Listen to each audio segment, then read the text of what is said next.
greatest crime films ever made, if not the greatest crime film ever made. The Godfather. In 1969, an Italian writer growing up in New York by the name of Mario Puzo wrote a story about a fictional crime family known as the Corleones.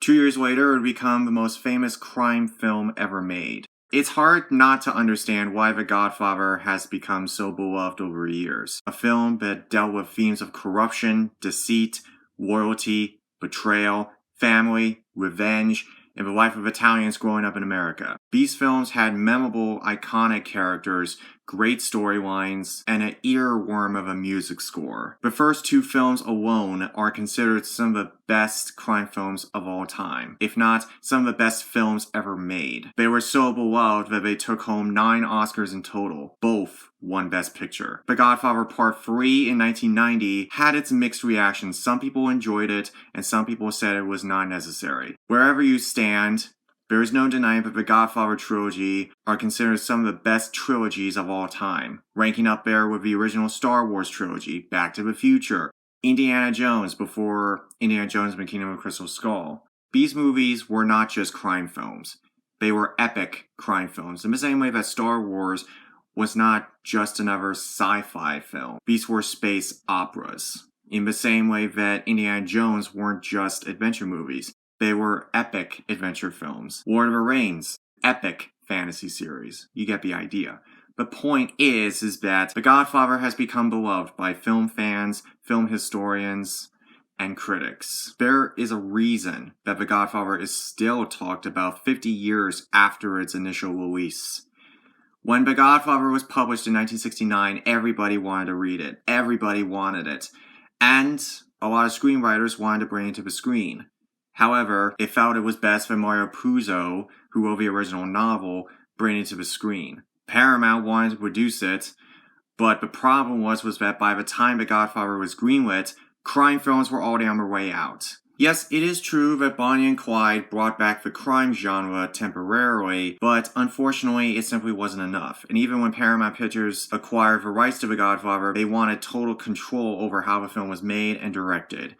An Italian-American by the name of Francis Ford Coppola, who had directed a couple movies before The Godfather, wanted to do it. However, Paramount was in total control over how the film was made. They did not approve of the casting. They did not approve of the way it was written. They did not approve of the idea of trying to make the characters more three-dimensional instead of generic, cookie-cutter, Prohibition-era gangsters. Even so, all of Francis Ford Coppola's fighting paid off. They became iconic films. On March 25th, The Godfather celebrated its 50th anniversary, which, a couple weeks before, I had the honor of seeing The Godfather on the big screen for the first time, in Dolby Cinema, in preparation for its 50th anniversary. It was incredible. There is no denying that The Godfather is still beloved even to this day. The fact that people are still talking about The Godfather is incredible, because there was a time when Francis Ford Coppola did not believe in it. That people would talk about it. He believed that when he was making the movie, he thought he would be outright fired from the production. Now I think the time has come to give The Godfather its due and to honor it. To honor the legacy of The Godfather. You would not have had Martin Scorsese. You would not have had all the crime films we have today if The Godfather was not influenced by it in some way. With that said, The Godfather. The film begins in 1945 at the end of World War II. It begins with Vito's sister's wedding. Vito, the head of a Corleone family, also known as the Godfather, helps people out with their problems, unaware that he's the head of a notorious crime family. The other members include his younger son, Marine Michael, played by Al Pacino, eldest son, Sonny, played by James Caan, another brother, Fredo, we'll talk about him later, Warrior Tom, played by Robert Duvall, who's going to be a connoisseur later on, and Luca Brasi, who's a friend of Vito. The film, spanning 10 years, follows the Corleones from their relationship with their clients to the war between the other 5 crime families. The Corleones have connections between these crime families, and the conflict between them causes tension, with Vito hoping to solve the issue. I think maybe it's best that we talk about the characters. Marlon Brando's iconic portrayal of Vito Corleone is arguably one of the best aspects of this movie. For those of you millennials who do not understand Marlon Brando's significance in this movie, you have to understand that during this time he was going through a 10-year drought. Yes, he did make okay movies like A Countess from Hong Kong, The Ugly American, and The Appaloosa, but they were weak in comparison to the films he made in the 50s, like On the Waterfront, the adaptation of Julius Caesar, and A Streetcar Named Desire. In fact, Paramount Pictures did not even want him to be in the movie at all. They wanted somebody else for the role, but Francis Ford Coppola wanted him, and only him, to play Don Vito Corleone. The reaction when it was announced that Marlon Brando would be Vito Corleone was one of doubt and concern. Marlon Brando hadn't been relevant for 10 years. He's doing all these other movies, but they don't really matter. So why should he play a notorious gangster? If it hadn't been for Marlon Brando, a lot of the characterization of Vito Corleone would have been lost. Of course, Marlon Brando being the Godfather was very significant because it revived his career, and he would end up starring in films like Apocalypse Now, the first Superman movie, and The Missouri Breaks. Vito is the kind of person who is a well-known manipulator. He manipulates people by doing shady business practices with them out of earning their trust. Well, someone comes up to him looking for help with their problem. Either they're aware he's part of a mafia or not, he welcomes him into their world. I'm gonna make him an offer he can't refuse. And agrees to help them by paying them with blood money. His family, under the Don's command, commits acts or kills people who oppose them or betray them or their clients. Vito's approach is one that many film analysts have addressed. He's intimidating, but well-mannered. Despite working for a notorious criminal organization, he hardly ever uses violence unless it's absolutely necessary. He teaches his boys about the difference between which is a business deal and which is a personal matter. And because of his high stature, there's a price on Vito's head. Out of the 5 crime syndicate families in the film, the Corleones are the most powerful. Because of the manipulative tactics that Vito possesses, the Corleones have the lawyers, judges, and accountants in the palm of their hands due to Vito's strong yet whirling demeanor. He lives carelessly, but tries not to be. It's clear that he wanted his sons to make something of themselves and not to make rash decisions, because that would cause the Corleones to fall apart. If there is one thing that we have learned from other crime films like Bonnie and Clyde and Scarface, just because you think you have a whole world in your pocket doesn't mean you'll be able to keep it for very long. It does not mean that there isn't a price to pay. The Corleones weren't gangsters, at least in the traditional sense. That's what set The Godfather apart from other crime films at that time. It is mentioned by Tom that they are heavily involved in the gambling circuits and have support of the unions, but they don't have a narcotics division. Tom believes that if they secure the narcotics division, they can continue to dominate the different families. Vito says no to Salazo on the grounds that their connections would not be happy if they were dealing drugs, because as Vito says, drugs are a dirty business. Later on, Vito is shot on the street by members of Salazo's gang, known as the Tattaglia family. Salazo makes a proposal of his own, but they can't decide on anything unless Sonny agrees not to take action, as it will lead to a war. Their fears are realized when later on, Michael kills Salazo and his corrupt cop associate McCluskey out of revenge because he does not want any more attempts on his father's life. Because of what Michael did to one of the heads of the 5 families, a war breaks out between the other families, and this starts a deadly chain reaction, as now they are afraid of losing power. They make decisions based off of remaining to gain support of their quote-unquote friends in politics. However, despite having so much power, they are obviously those who want to obtain that power. Out of all the families, Tattaglia family, also known as the Turk, are more likely to gain power, if there is no Don to run the Corleones. This means that if Vito dies, then he'll lose their political friends, and they will fall one by one. By the way, when you are crowned a Don, you are the head of a family. You make all the decisions and you have total power. To be called a Godfather is an honor in the Italian tradition.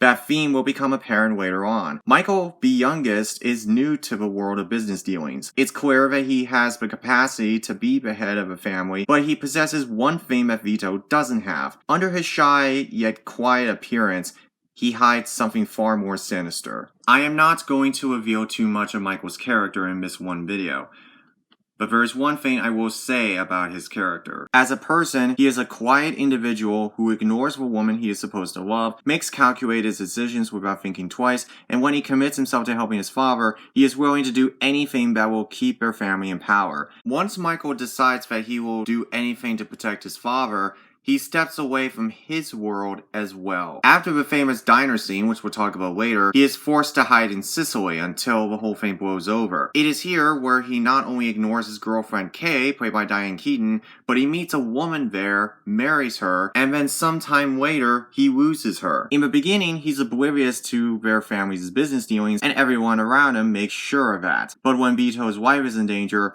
Michael does whatever it takes to protect him, and the further he steps into this role, the more he changes. You're my older brother, and I love you.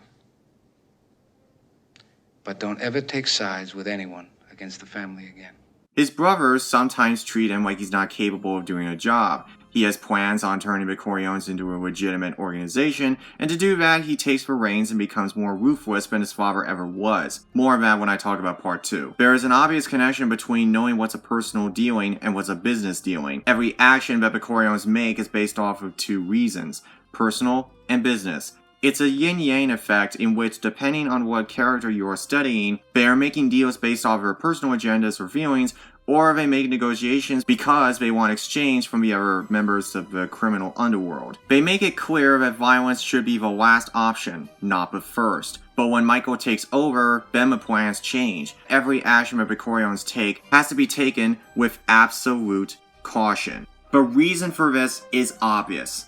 They want power. They want all the traffic pointing towards them, and they don't give a crap about the consequences. If someone is not loyal, takes sides, or betrays them in any way, they will be killed, and then they will go on with their lives. If there's an enemy afoot, he will do whatever means necessary to protect his children, his wealth, and his power. When Michael assumes power, then he manipulates someone and then kills them regardless of their relationship status. As you will soon see later on, this path will inevitably lead to self-destruction and heartbreak. A father and son who their choices and actions will cause a ripple in the family and to the other mafia families. We see the people who seem like friends, but will later take sides and eventually betray the Corleones. We see the father, Vito, passing the baton to his son despite what he did, and this would snowball into chaos. Okay, with all that explanation out of the way, why are these movies so beloved in the first place? I'll be honest, I'm still trying to figure it out. For my money, I always love the second one more than the first, because I see the second one as an enhancement of the first one, rather than trying to overshadow the significance of the first. For me personally, it's hard for me to really decide which one I like more, the first one or the second one. But since we're talking about the first one, it is still a masterpiece. Make no mistake, The Godfather is a great film with memorable characters, intriguing themes, a great story, and its historical significance is no less than alarming. And not only that, but you have great acting from the likes of Marlon Brando, Al Pacino, Diane Keaton, James Caan, Robert Duvall, Abe Vigoda, and Talia Shire. However, when it comes to storytelling, I always see myself preferring the second one over the first. Because when you first see the movie, it's kind of hard to tell exactly what's going on sometimes. But after seeing the first movie on a big screen for the first time, I can now say that I now have a deeper appreciation for the first. At first, I had some issues with it, mostly because it was a little too complicated. Sometimes I had a hard time figuring out who's on which side and who's on which family. When Vito gets shot outside a fruit stand, I wondered who they were. Are they Salazo's men? Are they from a different family altogether? It's explained later on in the famous diner scene that it was Salazo who initiated the hit on Vito, but most of the time it's hard to tell who's working for who, especially when the War of the Five Crime Families happens and you wonder who's with which family and why. But as you watch the film more, you begin to understand that the Salazos are the only ones who, in the beginning, are a threat to the Corleones, mainly because they refuse their drug operation dealings. Like Lord of the Rings, these movies demand your attention. They want you to be immersed. They are allowing you plenty of time to be a part of this world. but side characters are okay. I'm talking about the ones who are there for maybe a few scenes, like the corrupt cop played by Dr. Strangelove's Sterling Hayden, who works for Salazo. There's also the abusive Carlo Razzi, who assumes dominance in the Corleone family by cheating and abusing Michael and Sonny's sister Connie, despite getting married in the Corleone household at the beginning of the film, and despite him knowing nothing about what the Corleones are really like. Yes, Michael assumes the role of their child's godfather, but he has little to do with the plot as a whole. Each of the characters have some connection with the main character in some form or another, and some of them backstab one another at some point. The most common theme in the movie is loyalty and dishonesty. The movie explores the idea of what happens when you work for the wrong people and you don't even know it. They may say they are doing business for the right reasons, or they are trying to help you, but at the end of the day, they only want to protect themselves and their social status. It reminds me of Barry Lyndon, how Raymond Barry does things in the movie to better his social status, and not because he is trying to help anyone else, but to save himself and his reputation. The whole film is really about the lives of a Corleone family, who they are, what they do, and why they do it. It shows the consequences of each action. Who's honest, who's loyal, who's dishonest, who's unfaithful and or a traitor. And it shows the fall of one Corleone and the rise of another. Of course, we all know the iconic score by Nino Rota, which it's so masterfully crafted that it ranks up there with some of the best themes of all time. Star Wars, Jaws, E.T., Back to the Future, Dances with Wolves, Wizard of Oz, Gone with the Wind, Titanic, and Lord of the Rings. Sometimes it's atmospheric, sometimes it's foreboding, sometimes the music fits a particular scene. Sometimes it could be happy, other times it could be tragic, showing the violent world of these characters. The cinematography captures everything the story has to offer. The movie has got it all. Rival gang members like the Salazos and the heads of the other crime families, a compelling yet three-dimensional plot that intrigues you, memorable characters with their own stories, a haunting yet iconic musical score, and writing that dives deep into the psychological actions of these characters. I cannot help but be intrigued by it. You know what? I think I finally figured it out. I think I finally figured out why these movies are considered masterpieces. And it's all because of something very, very simple. This is the first time that the crime genre matured. One thing to keep in mind was that these were mature types of crime films, innovative in its approach. The Prohibition gangster movies of the 30s and 40s had for a short time lost its audience, mainly due to social changes and dated ideologies. The wise guy Edward G. Robinson attitude in the cunning James Cagney movies, while they were great films, I recommend The Public Enemy and White Heat any day, they had a formula that was getting tired. The message was explicitly clear. There were disclaimers saying that anyone who was involved in organized crime will get themselves axed off, either by being thrown in prison or shot in the middle of the street. And each time, the mentality was the same. We need to stop these people at all costs, and justice will not be served unless we do something about it and take action to prevent these people from ruining our economy and our way of life. The Godfather looked at this world from a human perspective. It looked at a world where everywhere you turned, there is some form of corruption, where in all three films, everyone is playing the same game of gaining power, yet they become drenched in their own ambitions that at some point they end up losing it. It asks what happens when someone or a whole group of people have so much power and attention. Everyone wants in. They will do whatever means necessary to get it. It's all a cynical look at the lives of these characters who will do anything to gain power, even if it means manipulating everyone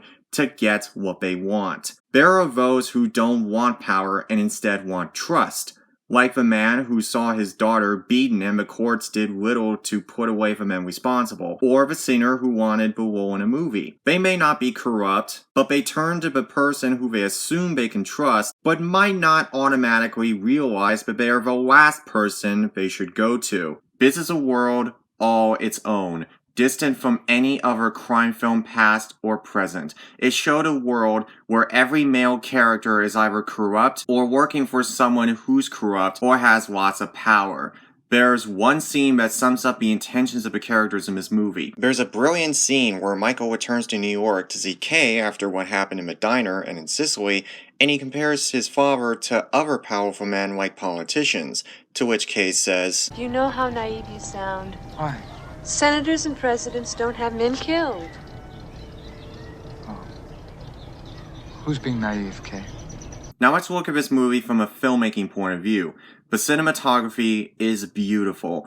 Every shot is photographed with a sense of realism and honesty. For the scenes of a Corleone household and offices, the rooms are dark and the outside scenes are bright and vibrant. In the Coppola restoration, you can really see the details in how the scenes are shot, as well as the purpose in the shots. The best part is the timing of each scene. There are scenes in particular where Francis Ford Coppola puts large amounts of detail into a scene. The first scene that comes to mind is the shooting of Vito at the fruit stand, which is right next to his olive oil stand we see in the second movie. This is one of the 3 events in the movie that are vital to the narrative. The timing of the shots, the careful editing, pacing, it's all well thought out. The second scene is the Killing of Salazo. Killing of Salazo is arguably one of the best scenes in film history. It's also one of the most analyzed scenes in film history, especially in film schools. This scene perfectly shows you how to shoot a scene like this. In the diner scene, we see the gears in Michael's head turning as he plans every move out. Earlier, he was the one who had the idea to kill Salazo so that there would be no more attempts on his father's life, because the Tattaglia family has a decent amount of power as compared to the other 3 families, and thus, they are the Corleones' main threat. He's speaking Sicilian, but we can tell from the look on his face that he is not happy with what he's saying. We see a shot of him getting the gun that had been planted earlier that day. Then we see him go back to the table. The cinematography and the lack of music captures in vivid detail what Michael is thinking. Now the wheels in his head are turning even faster. We see him contemplating his actions. We know what he'll do and not do. A subtle look on his face says it all. His intentions are clear. He sits there thinking about what he's about to do. And the one sound that causes him to snap is the screeching sounds of a train rolling past. He's about to do the unthinkable. A choice that will immortalize his character and everyone around him with this one despicable act.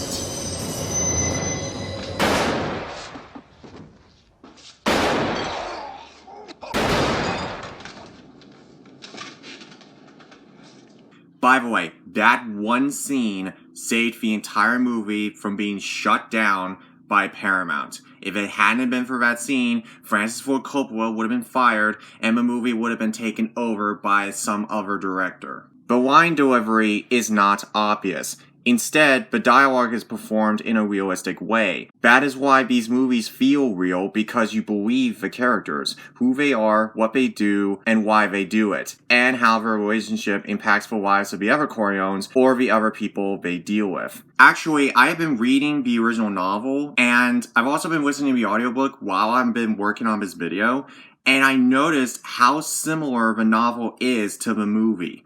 Okay, so you know the opening scene, right, where the man asks Vito Corleone for justice for what happened to his daughter? Remember that? Well, actually in the novel, they give a lot more detail.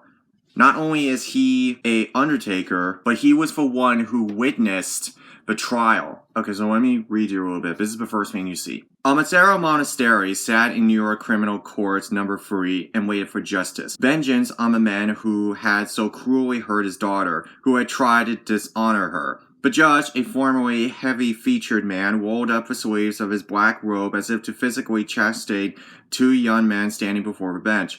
His face was cold with majestic contempt. But there was something false in all of that Amatero Monastery sensed but did not yet understand. The judge says, "You acted like the worst kind of degenerates," he said harshly. Yes, thought Amatero Monastery. Animals. The 2 young men, glossy hair, crew cut, scrubbed clean-cut faces, composed into humble contrition, bowed their heads in submission. The judge went on. "You acted like wild beasts in a jungle, and you are fortunate you did not sexually molest that poor girl, or I'd put you behind bars for 20 years. The judge paused. His eyes beneath impressively thick brows flickered slyly toward the sallow-faced Amatero Monastery, then lowered to a stack of prohibition reports before him. He frowned and shrugged as if convinced against his own natural desire. He spoke again. "But because of your youth, your clean records, because of your fine families, and because the law in its majesty does not seek vengeance, I hereby sentence you to 3 years confinement to the penitentiary. sentenced to be suspended. Over 4 years of professional mourning kept the overwhelming frustration and hatred from showing on Amatero Monastery's face. His beautiful young daughter was still in the hospital with her broken jaw wired together, and now these two animals went free. Okay, so basically, Amatero Monastery, that's the Undertaker you see in the opening scene, he watched the courts do nothing to help his daughter. Instead of any form of compensation, instead of anything, the boys went free. And that's how he turned to the Godfather, Vito Corleone. And actually, the novel actually gives a little bit more description as to who Vito is as a Don. No, not as a character. We already know that. We're talking about as a Don, as a friend to these people. Alright, so it's page 14. Don Vito Corleone was a man to whom everybody came for help, and never were they disappointed. He made no empty promises, nor of a cavern excuse, but his hands were tied by more powerful forces in the world than himself. It was not necessary that he be your friend. It was not even important that you had no means with which to repay him. Only one thing was required.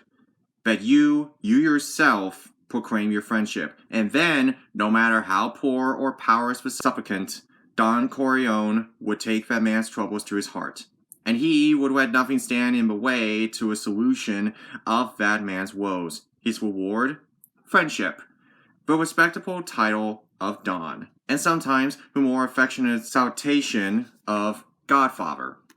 And perhaps, to show respect only, never for profit, some humble gift, a gallon of homemade wine or a basket of prepared taurels, specially baked to grace his Christmas table. It was understood. It was a mere good manners to proclaim that you were in his debt and that he had the right to call upon you at any time to redeem your debt by some small service. To Vito Corleone, it did not matter who you were, where you came from. Trust, respect, and understanding was all that was required. And loyalty. That's great and all, except there's one tiny issue. Vito Corleone is the head of the most ruthless criminal organization in the entire world. If you backstab him, insult him, or betray him in any way, you sweep with the fishes. He would manipulate people. He would backstab you if you betrayed them in any way. Even though he may not use violence as a first means of attack, he will hire people to execute you if you backstab him in any way. This is not the family you want to be a part of. And that's all I got so far. I only got up to the end of the first chapter, and I'm reading the second chapter right now. The novel and the movie are very similar to one another. It's just that the novel has a little bit more detail because it's a novel. It's not a visual medium. There is no mistaking the legacy of The Godfather. I view The Godfather as the middle of the road between what came before with the Prohibition gangster classics like Little Caesar and The Public Enemy and the original Scarface, to what would come after, Martin Scorsese, or even the Brian De Palma remake of Scarface with Al Pacino. This movie also marked the end of an era, where Italians were represented accurately and gangsters were not talking like this, see? Like that. We had finally gotten to a point where crime films had matured. The Godfather won so much respect. It was almost like a hypnotizing effect. You couldn't look away. It's amazing that 50 years ago, a movie would come out and nobody would have any idea that it would be this massive success. And we are grateful. And we are thankful. And we salute Francis Ford Coppola and Mario Puzo for creating this world, for creating three-dimensional themes and movies that we will be talking about for generations to come. The Godfather became a success story of what happens when you refuse to let a studio control your ambitions. To explain everything about this movie, every theme, every detail of who's portraying who and why, to explain everything in detail. I know other people have done that, but I'm not. I would. But I'm not going to. It would be a disservice to you as a viewer who have not experienced The Godfather for yourself. You might not find it a masterpiece. You may find it even overrated. But you will not deny its impact on cinema, and you will also not deny how good it is, even if you don't consider it a masterpiece. Everyone, in some form or another, loves The Godfather, whether it's the score, or the acting, or the writing, or the themes. Either way, it seems like everybody seems to be in agreement that The Godfather transcended culture. And that is why The Godfather is celebrated all these years later. That's the beauty of The Godfather. Part 1.